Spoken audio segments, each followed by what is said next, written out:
Chapter 7. Later that evening, the large group was back together, this time in Abby and Zoran's living quarters. Zohar watched his mother and the other moms walk down the hallway before he turned back to the other kids. They were all gazing at him with worried expressions. "Zohar?" Alice started to say before she fell silent. "Balint, what did you and Rome find out?" Zohar asked. "Rome can't runs without falling," Jabir said with a grin. "Ice can too," Rome growled. "Yous didn't look like it to me," Jabir commented with a thoughtful expression. "You did run pretty quick when your daddy was chasing you, though." "I heard my dad telling my mom that the Queen of the Symbies was coming to get all the little babies," Rome snarled with a lift of his chin. "My daddy says she's sending her minions that takes them away." "Balint, what did you hear?" Zohar demanded. "The twin dragons were talking. I couldn't hear everything's, but it was like what Rome just said," Balint answered in a quiet voice. "Our daddy says the queen is being bad," Jade said. "Yeah, that she keeps doing things and might scares the babies," Amber added. "What do you think is going on, Zohar?" Alice asked in a soft voice. Zohar watched Balint move closer to Alice. He stared at all the others gazing back at him. Deep inside, he could feel his dragon moving restlessly. "What should I do?" he asked his dragon. "Looks in the magic book," his dragon responded. "Magic book knows." Zohar nodded his head before he cleared his throat. "I needs to look in the magic book," he stated with determination. "What's the magic book?" Jade and Amber asked at the same time. "It's the one Zohar's mommy has," Jabir answered, surprising everyone. "I heard her tell my mommy," he replied with a shrug. "But what's it for?" Balint asked in confusion. "It's a book that my mommy draws in. It has all kinds of pictures in it and tells stories," Zohar explained. "It's in her office." "But how's you going to get it without being seen?" Amber asked with a puzzled frown. "We could try to go through a window," Jade suggested. "I don't like heights," Rome groaned with a shake of his head. "No, it's on the other side of my house. It's too far to go, and there's no balcony opposite," Zohar said with a sigh. "Maybe you could ask Goldie to get it," Jabir suggested. Zohar shook his head.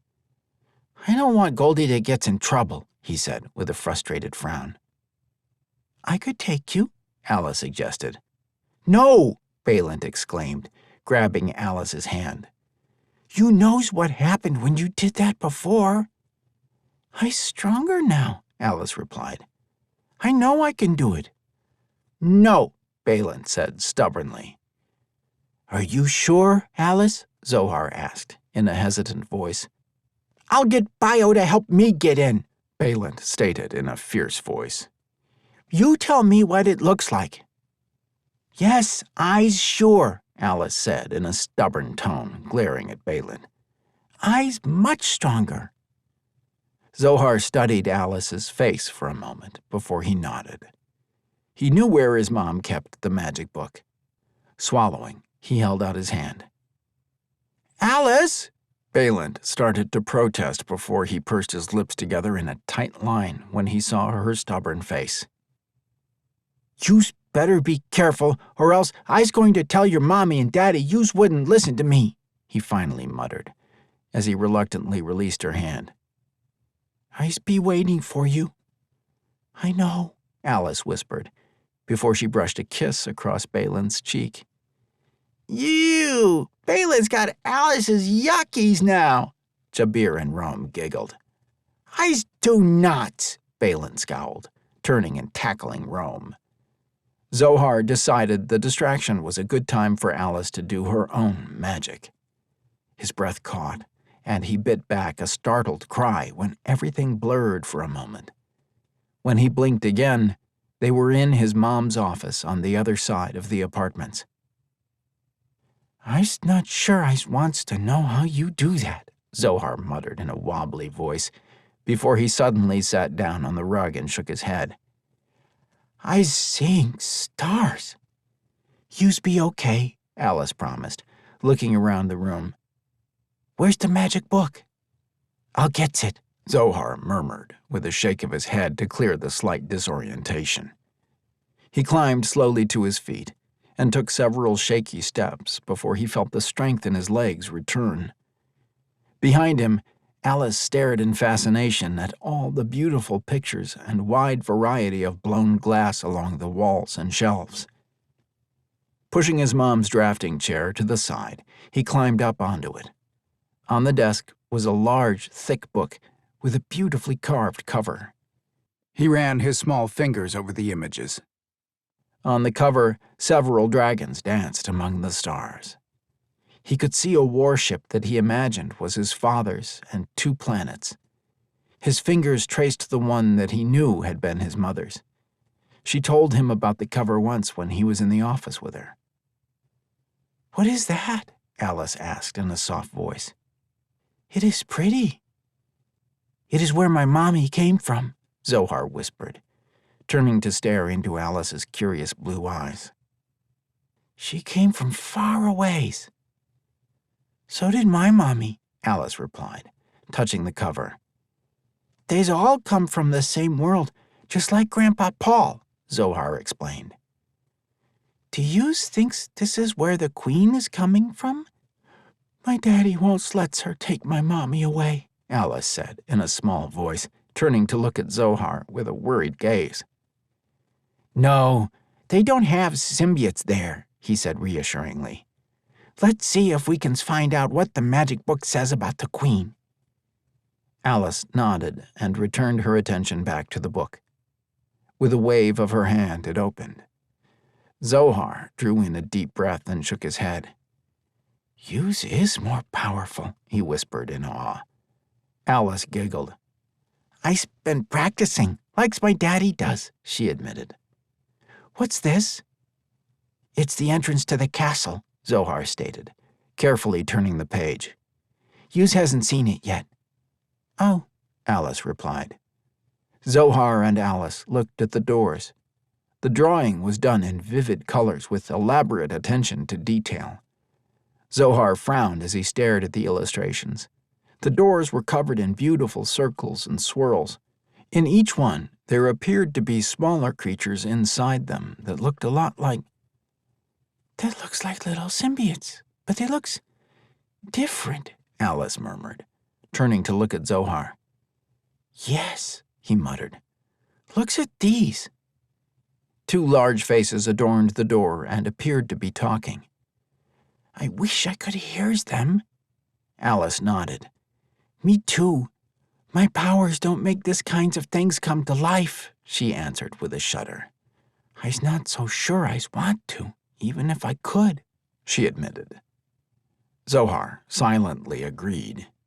He didn't want to see it come to life either. Turning the page, the inside lobby of the castle appeared. He leaned forward, carefully studying each page. One by one, they traveled through the Queen's castle. The front foyer, where gleaming columns of gold held up a ceiling that moved and danced with the creatures among the stars, and through a side door where ghosts talked and moved around. "That looks like my mommy," Alice exclaimed in horror. "And there's my daddy." "There's Jade and Amber's mommy and daddy, too," Zohar stated grimly. "Turns the page," Alice demanded, waving her fingers and doing it before Zohar could. "You's bossy," Zohar muttered. "I know," Alice replied in a clipped tone. "My daddy says that, too. Mommy says it's okay to be a little bossy sometimes." "I's always bossy, 'cause I's gonna be the leader one day," Zohar stated, before returning his focus to the book. In between the next 2 pages was another one that had been ripped out and folded. "Someone's ripped my mommy's book."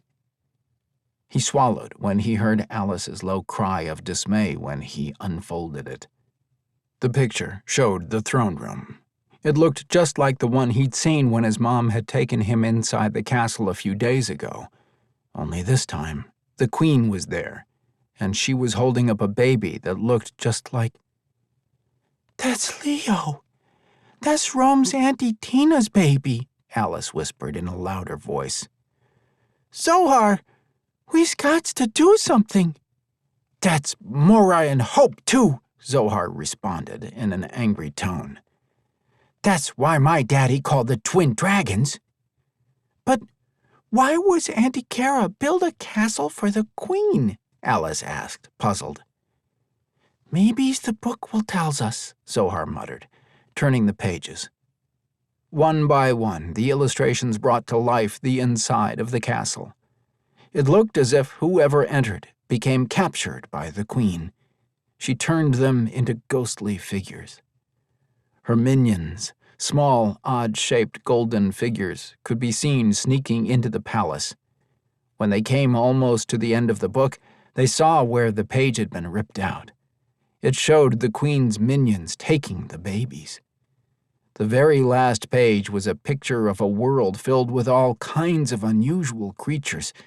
They had seen some before, others they had not. "What?" Zohar started to say when he heard the sound of footsteps coming down the hall, before he recognized his mom's husky voice. "We've got to go back to the nursery." "I'll get the book," Abby said, outside the door. "This way we can show the others what we were talking about, Kara." "Holds on to me," Alice said, closing her eyes and focusing.